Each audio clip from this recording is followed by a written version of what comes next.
Good morning and welcome to this week's Grow, where we gather to recharge, organize, and work here as members of MWEG. We are glad that you are all joining us today. We have Sarah Perkins, who is our director of our Peaceful Root director, and we have Mabry Spilsbury, who is she's brand new and she is working with Sarah to do our peacemaking lab and peacemaking courses.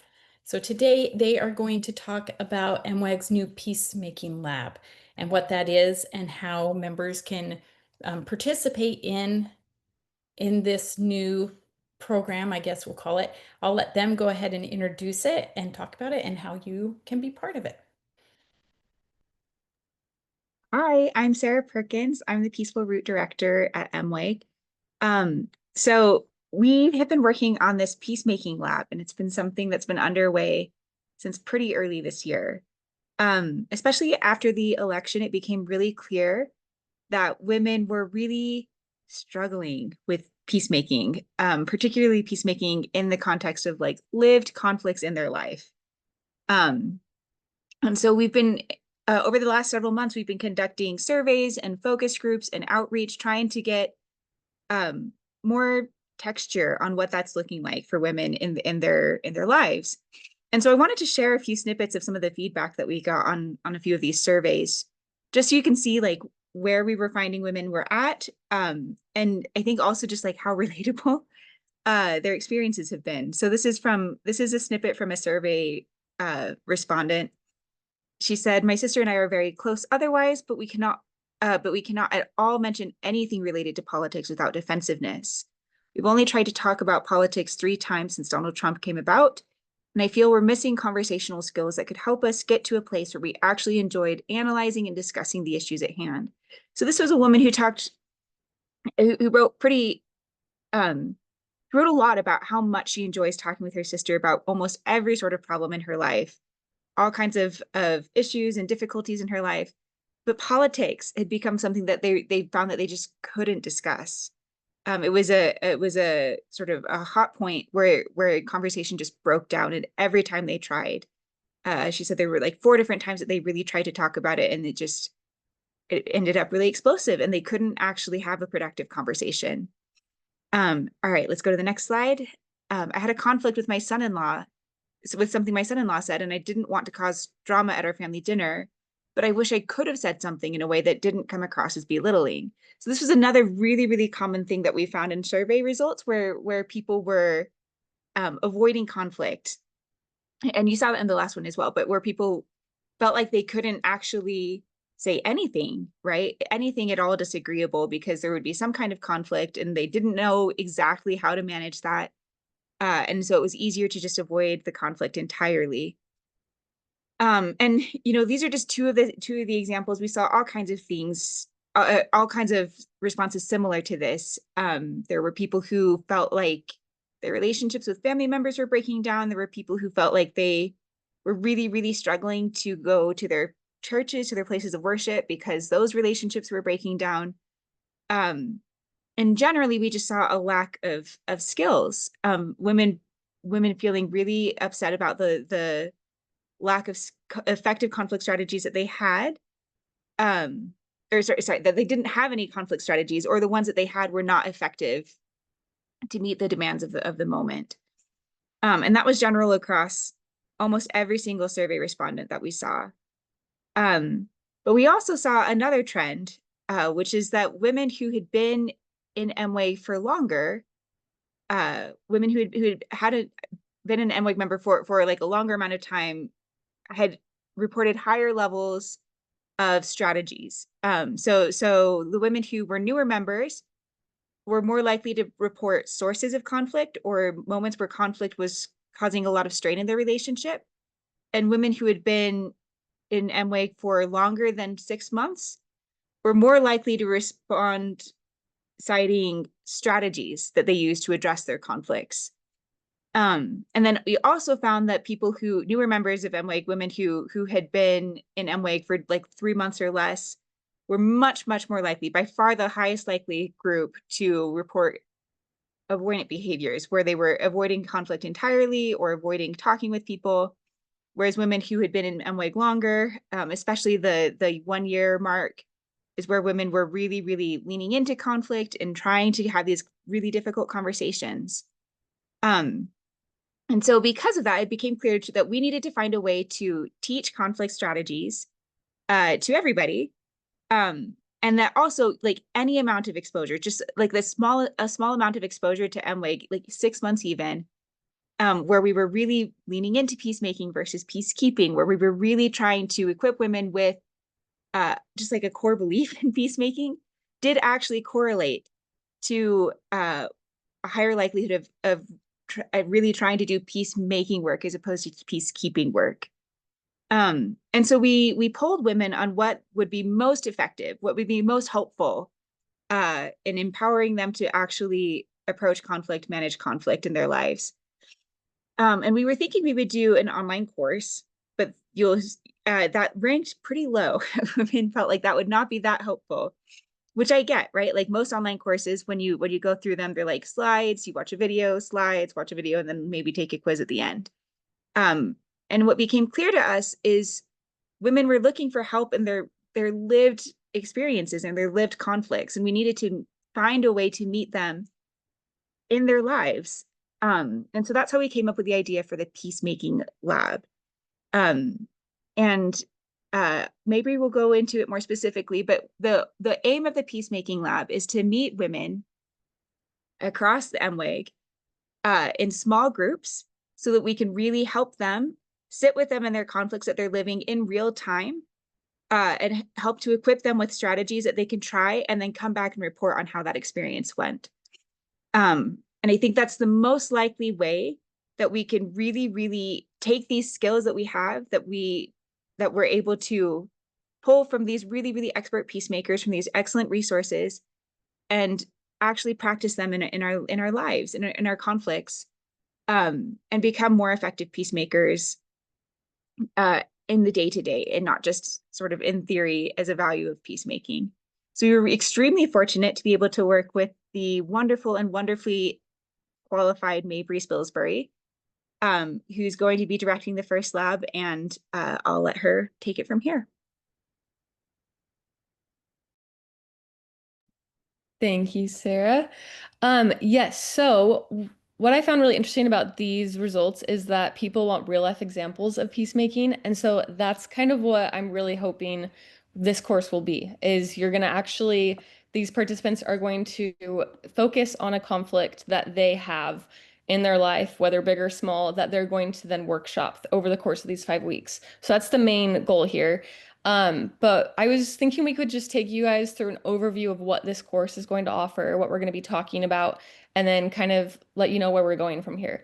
So, the first week, we are going to focus on the difference between peacemaking and peacekeeping. So, this will get over or get through some misconceptions that we have about what it actually looks like to be peaceful and in a very active way. We're going to look at the difference between contention and conflict, things like that. Maybe any misconceptions that are barriers to us making peace. Week two, we're going to talk about curiosity over skepticism. So, skepticism, so this is where we are going to look at active listening and get a chance to practice that, and also look at kind of the root values that are fueling our conflicts and get curious about those. The third week, we're going to be talking about navigating hot buttons. And really, what this is looking at how language plays a role in our conflicts. So, what kind of phrases or words are we using that might mean something entirely different to someone else, or vice versa? And how can we then co create language with this person that we're in conflict with? So, we'll give different tools and methods to do that. The fourth week, we are going to look at finding common ground. But then once that common ground is found, what do you do then? And that's where power and differences or polarities comes into play. So we're looking at how can you build off of the differences that you and this other person have to actually create new things in your relationship and new ideas, a new way of going forward. And then the fifth week, we'll wrap it all up with looking at what this is going to look like going forward after this course. And so, realistically, you probably won't solve a conflict in 5 weeks. This isn't something that's just going to fix everything, but it's going to help you become equipped to feel like that commitment that Sarah was talking, to feel more committed to being peaceful and to kind of hopefully having effective tools. to navigate that. So we wanted to give you guys a snapshot of what we're doing now and then give you a little taste of this course. So next week, we're launching two groups that are going to be going through this course. The first one is kind of women from MWEG and also people who were in a focus group prior to this, who will be giving us kind of our first feedback from the course so that we can get it ready for MWEG membership. But then also, these are the women who will potentially be teaching the course later on. So we want to have a number of facilitators that can offer this course at different times, different days, so that we can reach a wider audience. And then the second group that this will be given to next week, over the next 5 weeks, is a group of BYU students who are working with our civic engagement team, and they have recruited a group of Gen Z women to take the course. So I'm also really excited about that. And part of their project is they're going to be doing a feedback process for us. So really excited to kind of dive into this and then see how we can make it even better for our members. To kind of give you guys a little bit of a taste, I want to do something. Sarah and I both love thinking about conflict in metaphors. So we're going to kind of take you through this activity, and um, this is where I want to start. So this is a Chinese character for the word crisis, which is used often when talking about conflict. And it's made up of two different characters, danger and opportunity. So this kind of is showing us that crisis or conflict can be taken two different ways. There is a lot of destruction and danger and risk associated with conflict, but there's also opportunity and things to kind of move forward in, and it opens up new paths for us. So a metaphor that I like to think of is a match. So obviously, a match can lend way for a lot of destruction. You think wildfires, you think things burning. It's that kind of evokes the image of things getting destroyed and a lot of destruction. But you can also use a match to light a candle, to provide light in darkness, to boil water or to cook food or have a controlled fire for heat. And so you see that this match isn't good or bad. It's simply a conduit for danger or destruction or negative things, or it's a conduit for growth and opportunity and transformation. So I want to invite all of you to kind of get in this way of thinking of what a metaphor for conflict is for you. So we're going to do a chat fall, which is basically when I say I'll count down from three, and you'll send your metaphor in the chat, and then we'll take a look at what people are thinking.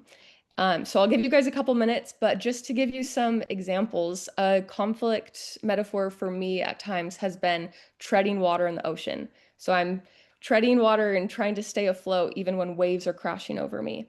So that's one. I've heard it talked about as conflict like a straitjacket, where you feel stuck, or like walking on shards of glass, or my sister says it's like banging her head against the wall.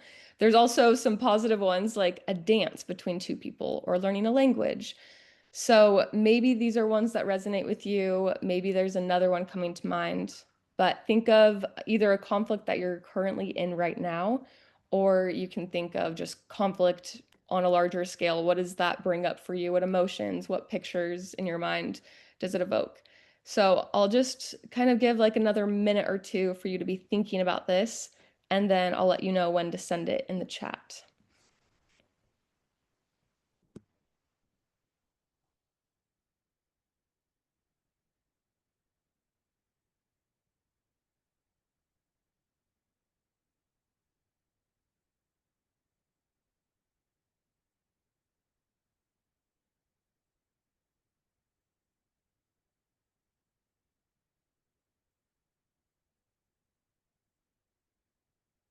Okay, finish up your thoughts. If it's hard for you to think of one, that's also totally fine. This is something that you could spend a lot of time thinking about, but we're just trying to get at some initial metaphors that we can think about right now.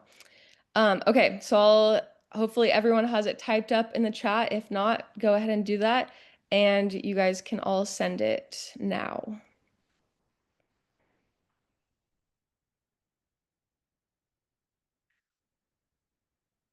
Okay, these are great. As they come in, I'm going to read some of them. Let's see. Ooh, an egg. So it can be fragile, it could be hard boiled, can be rotten and stinking. That's awesome. There's a lot of different ways we could do that. Fire and ice. I love like the polarities there in tension. Boxing, as in dodging swings, constantly moving around the ring to get any advantage. Ooh. Barreling down the freeway to meet a friend and can't find the exit. Ooh, that's so frustrating. Like shouting across a huge echoey canyon, barely hearing each other. I love that one, Sarah. Standing in the surf, waves come and go. Locked in a dark closet, banging my head against the wall. Fire again, it can be destructive, but also harnessed to accomplish something powerful. And then an estuary, salt and fresh water meeting, an area full of potential and abundant life. I don't know if I said that word right, but that's beautiful. Okay, I see some of these are resonating based off the reactions. Feel free for the rest of the time to send in your metaphors. I just think this is such a beautiful way to kind of get thinking about our relationship. But also, the reason that I invite you to do this is because Sarah earlier talked about the realization that women were having that either they didn't have the resources to engage in conflict, or they did have tools and strategies, but they were ineffective. They weren't working. So I think this keys us into something.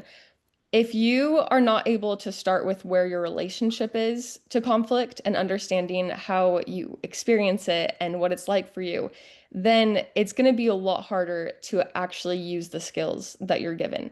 So, for example, I mentioned that a metaphor for me is drowning in the ocean and just trying to stay afloat, and it's a very difficult, exhausting process. And say someone was to give me a hammer, which represents active listening or like a communication strategy. That hammer is not only going to be pointless for me in that situation, but it's going to weigh me down. It's going to make it harder for me to stay afloat.